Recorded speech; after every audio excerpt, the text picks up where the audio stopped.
Jadi yang dimaksud dengan seleksi administrasi itu sebenarnya hanya untuk ini, yaitu untuk mencocokkan persyaratan administrasi dan juga kualifikasi dokumen pelamaran. Jadi kalau misalkan masih saja ada yang nggak lolos, ini tentunya sangat disayangkan sekali ya. Sobat calon guru semuanya, ketika kita pada pengumuman hasil seleksi administrasi P3K 2024 saatnya kita tidak lulus, maka kita akan mendapatkan notifikasi di akun SSCASN kita. Mohon maaf, Anda tidak lolos tahap administrasi karena belum memenuhi persyaratan administrasi instansi yang dilamar. Kemudian di bawahnya di sini nanti akan diberikan alasan, yaitu persyaratan administrasi apa yang tidak terpenuhi ya. Misalkan saja di sini adalah surat pernyataan tidak sesuai dengan persyaratan instansi.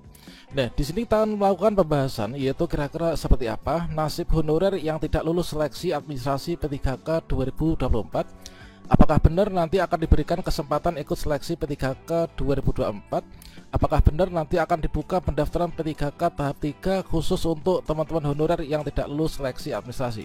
Bagaimanakah informasinya? Silahkan simak video ini sampai selesai. Namun sebelum kita lanjutkan, perlu saya ingatkan, bagi teman-teman yang mungkin baru pertama kali menemukan channel Calon Guru ini, silakan klik tombol subscribe-nya dan aktifkan notifikasi loncengnya, sehingga jika Calon Guru menyajikan update informasi terbaru, kalian tidak akan ketinggalan informasi.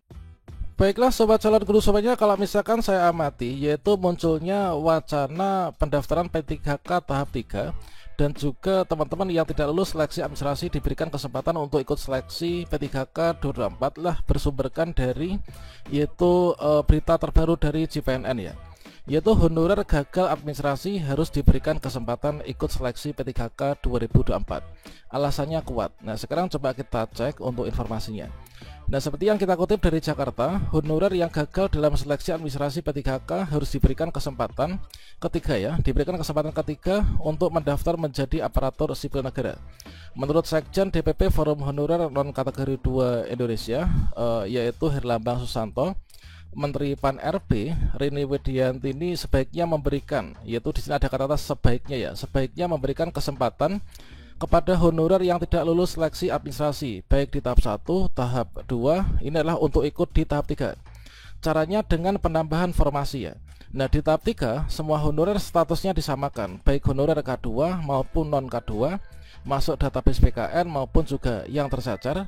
Jangan ada pelamar prioritas lagi. Ini adalah kata Herlambang. Dan berikutnya, selain itu lanjutnya, bagi honorer lolos di tahap 1 dan tahap 2 tetapi tidak memenuhi kebutuhan formasi, tidak lagi melalui pertimbangan menjadi P3K paruh waktu. Mereka otomatis menjadi P3K paruh waktu dan otomatis menjadi P3K penuh waktu ya, secara bertahap berdasarkan perankingan dan kekuatan APBD yang ada di daerahnya. Kemudian kami honorer non K2 yang tidak masuk data PKN khawatir juga kalau di gelombang kedua pendaftaran P3K 2024 tetap diberlakukan prioritas, padahal yang gelombang pertama kami tidak diperbolehkan, tuturnya. Di sisi lain, Herlambang juga meminta Menteri Pendidikan Dasar Menengah yaitu Abdul Muti untuk menyeragamkan seragam pegawai ASN ya, jangan ada perbedaan lagi antara PNS dengan P3K. Kalau tidak ada penyeragaman, ada ketimpangan, padahal statusnya sama-sama ASN. Mudah-mudahan pemerintah baru akan menyetarakan ASN, P3K dan PNS. Jadi kalau misalkan kita cek, yaitu kita validasi dari berita ini adalah wacana adanya, yaitu P3K tahap 3, kemudian penambahan formasi, kemudian yang nggak lulus seleksi administrasi ini diberikan kesempatan untuk ikut seleksi. Itu adalah hanya sekedar yaitu masukan, yaitu sebaiknya memberikan kesempatan. Nah, sekarang coba kita cek apakah di sini nanti dari usulan yang seperti ini nanti akan bisa dikabulkan atau enggaknya. Coba kita cek pada yaitu jadwal seleksi P3K 2024. Yang mana untuk pembagian jadwal seleksi P3K 2024 secara resmi dari BKN ini diberikan pembagian jadwal ya. Bahwasannya untuk di sini yaitu menurut surat edaran dari BKN yaitu tertanggal 27 September 2024 untuk jadwal pendaftaran P3K tahap 1 itu adalah dimulai di tanggal 1 sampai dengan tanggal 20 Oktober. Sementara di tahap 2 ini adalah tanggal 17 November sampai dengan 31 Desember. Dan juga untuk pembagian jadwal di sini sudah ditentukan, yaitu siapa saja yang bisa mendaftar di tahap 1 dan juga siapa saja yang bisa mendaftar di tahap 2. Jadi kalau misalkan kita cek pada peraturan ini, sebenarnya untuk penjadwalan itu dibagi sudah menjadi 2 tahap ya. Sudah mengakomodir untuk seluruh peserta yang diperbolehkan atau yang bisa untuk melakukan pendaftaran P3K 2024. Sepertinya tidak akan mungkin untuk diberikan jadwal P3K tahap 3, apalagi diberikan penambahan formasi. Dan berikutnya kita lanjutkan, yaitu kita pelajari lagi ya terkait tentang aturan seleksi P3K tahun 2024. Seperti yang kita ketahui bahwasannya untuk aturan seleksi P3K 2024 itu adalah tertuang dalam Permen Pan RB nomor 6 tahun 2024, yaitu tentang pengadaan aparatur sipil negara. Ya, mana di sini kalau misalkan kita cek pada pasal-pasal yang membahas terkait tentang pengadaan P3K, di sini adalah untuk seleksi pengadaan P3K berdasarkan dari Permen Pan RB nomor 6 tahun 2024. Permen Pan RB-nya adalah yang ini. Nah, untuk seleksi P3K itu sama dengan tahun kemarin, yaitu ada 2 tahapan seleksi. Yang pertama adalah seleksi administrasi, yang kedua adalah seleksi kompetensi. Nah, untuk seleksi administrasi itu pencocokan data dan juga berkas yang diupload oleh pelamar.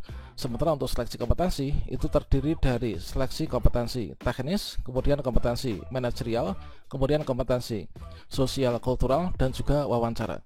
Terkait tentang apa saja yang ditanyakan dan juga yang dipelajari untuk seleksi kompetensi dari teknis, manajerial, sosial kultural, dan juga wawancara sudah kita bahas ya pada video sebelumnya. Nah, kemudian kita lanjutkan pemahaman kita, yaitu terkait aturan seleksi administrasi ya P3K 2024. Nah, di sini tadi kan kita membahas terkait tentang aturan seleksi P3K itu terdiri dari seleksi administrasi dan juga seleksi kompetensi. Sekarang kita perdalam pemahaman kita terkait tentang seleksi administrasi ya.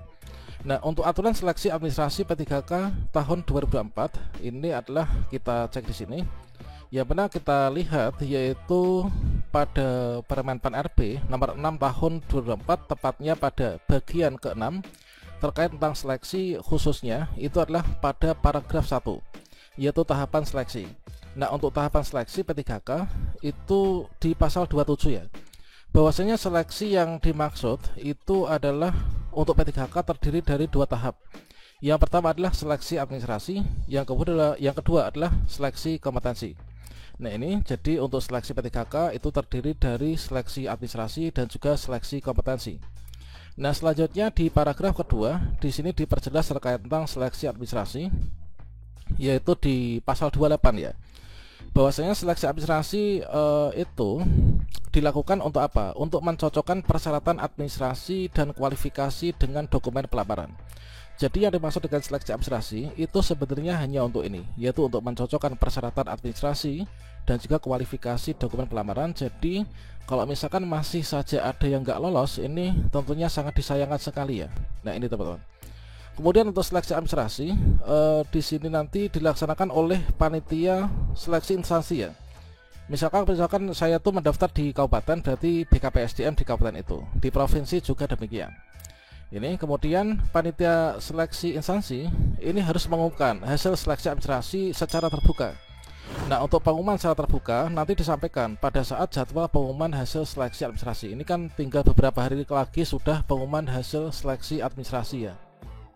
Dan selanjutnya di sini dalam hal dokumen pelamaran sebagaimana dimaksud pada 1 ini tidak memenuhi persyaratan administrasi atau TMS, maka pelamar dinyatakan tidak lulus seleksi administrasi. Nah, ini teman, jadi sampaikan bahwasanya jika dokumennya nggak sesuai maka nanti akan TMS atau tidak lulus seleksi administrasi. Nah, kemudian di sini nanti pelamar yang telah diumumkan lulus seleksi administrasi ini nanti bisa mengikuti seleksi kompetensi. Ini untuk yang P3K. Nah, sementara itu untuk teman-teman yang tidak lulus seleksi administrasi itu seperti yang diatur pada paragraf ketiga, yaitu terkait dengan masa sanggah hasil seleksi administrasi. Di pasal 29 yaitu pelamar yang keberatan terhadap pengumuman seleksi administrasi, maka di sini nanti bisa mengajukan sanggahan ya, paling lama 3 hari kalender sejak hasil seleksi administrasi. Nah, jadi nanti teman-teman yang tidak lulus seleksi administrasi itu masih bisa mengupayakan untuk mengajukan sanggah, yaitu pada masa sanggah. Namun di sini nanti untuk pengajuan sanggah ini melalui akun SCSN ya, tutorialnya sudah kita berikan pada video sebelumnya. Nah, selanjutnya ketika teman-teman mengajukan sanggah, di sini nanti sanggahan bisa jadi diterima oleh verifikator, bisa jadi ditolak oleh verifikator. Nah, jadi panitia instansi pengadaan P3K ini adalah bisa menerima atau menolak alasan sanggahan yang diajukan oleh pelamar. Yang jelas di sini nanti kita nggak bisa untuk mengganti dokumen yang salah ya. Nah ini kemudian berikutnya untuk panitia instansi nanti dapat menerima alasan sanggahan. Ini adalah kalau misalkan kesalahan itu bukan berasal dari pelamar. Tapi kalau misalkan kesalahan berasal dari pelamar, maka di sini nanti sanggahan pastinya akan ditolak. Nah itu teman-teman. Selanjutnya untuk hasil pasca sanggah nanti kita akan bisa cek pada akun SSCSN masing-masing teman-teman. Dan selanjutnya berdasarkan dari pemahaman itu, dan di sini kita simpulkan ya, yaitu untuk yang pertama, bahwasanya seleksi P3K tahun 2024 itu terdiri dari dua tahap ya, yaitu tahap 1 dan juga di tahap 2. Nah kemudian untuk tahap 3 itu apakah ada nantinya? Jadi sepertinya ini adalah tidak akan ada seleksi tahap 3.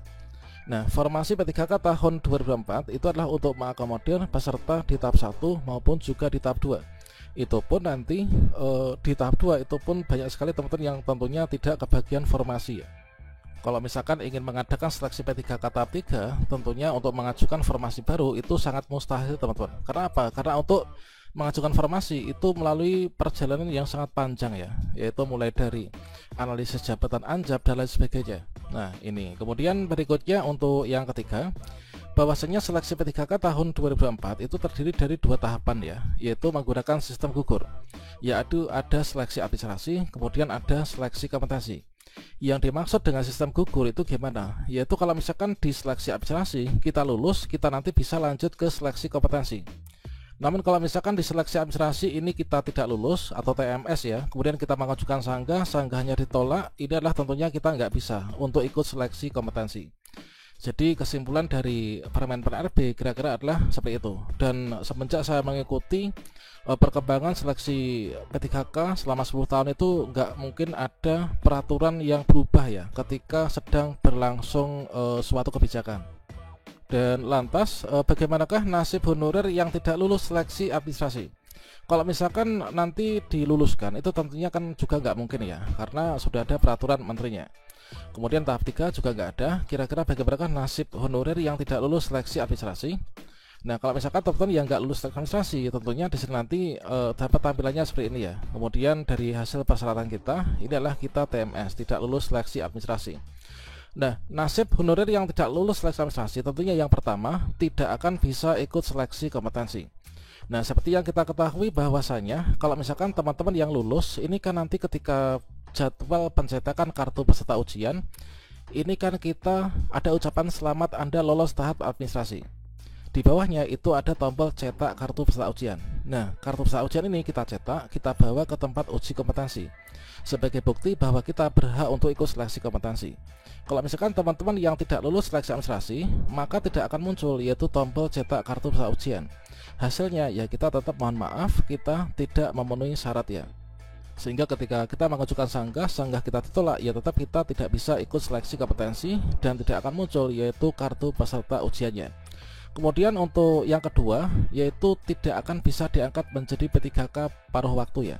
Nah, seperti yang kita ketahui bahwasanya untuk mekanisme seleksi P3K kan di sini melalui mekanisme seleksi administrasi, seleksi kompetensi dengan CAT, kelulusan berdasarkan peringkat terbaik ya, tidak ada passing grade. Baik itu untuk pelamar P3K teknis, kemudian guru maupun juga kesehatan. Maka di sini kita wajib ikut seleksi administrasi. Jadi syarat bisa diangkat P3K penuh waktu dan paruh waktu itu adalah harus lulus seleksi administrasi dan juga harus ikut seleksi kompetensi. Nah, kalau seleksi administrasi kita sudah lulus, maka kita akan bisa ikut seleksi kompetensi. Kalau misalkan kita di seleksi kompetensi lulus, maka kita akan bisa ikut perangkingan. Nah ini. Nah, seperti yang kita bahas pada video sebelumnya, itu untuk pengisian formasi P3K. Di sini kan yang masuk dalam perangkingan peserta seleksi P3K itu kan hanya mereka yang lulus seleksi administrasi ya. Misalkan saja di sini ada 25 formasi, sementara untuk jumlah pelamarnya ini cukup banyak banget ya, yaitu 10 XTHK2, kemudian 50 non-ASN di data BKN, kemudian tenaga non-ASN-nya yang tidak terdata di BKN itu ada 20. Maka dari 25 formasi, maka akan diutamakan didahulukan untuk yang warna kuning, yaitu XTHK2. Jadinya nanti seperti ini. Jadi 10 ditempatkan dulu perangkingan ya. Kemudian di sini kan 25 formasi nih, yaitu sudah kelong 10 ya. Nah, berikutnya di sini nanti akan ditempatkan, yaitu untuk teman-teman tenaga non ASN yang terdaftar di Datos BKN. Nah, ketika teman-teman yang terdaftar di Datos BKN kita nggak kebagian formasi, maupun juga tenaga non ASN yang tidak terdaftar di Datos BKN kita nggak kebagian formasi, maka nanti gimana? Ya, di sini kita nggak lulus ya. Kita nanti nggak lulus seleksi kompetensi. Nah, meskipun kita nggak lulus seleksi kompetensi, baik itu sisa untuk yang Datos BKN maupun juga untuk yang tidak terdaftar di Datos BKN, maka di sini nanti kita itu akan dipertimbangkan, yaitu untuk diangkat menjadi P3K paruh waktu. Jadi kira-kira seperti itu. Kalau misalkan kita tidak lulus seleksi administrasi, ya tentunya kita yang pertama tidak bisa ikut seleksi kompetensi. Kalau kita nggak ikut seleksi kompetensi, ya kita nggak bisa untuk diangkat P3K paruh waktu. Oke, kira-kira demikian. Semoga bermanfaat dan semoga saja teman-teman subscriber dari channel Calon Guru ini seluruhnya lulus seleksi administrasi ya, karena itu merupakan kunci pintu gerbang untuk kita diangkat P3K tahun ini. Dan saya rasa bagi kalian yang mungkin setelah subscribe channel Calon Guru sejak lama, mengikuti tutorial dari kami, tentunya seluruhnya ini lulus seleksi administrasi ya. Oke, demikian, semoga bermanfaat. Wassalamualaikum warahmatullahi wabarakatuh.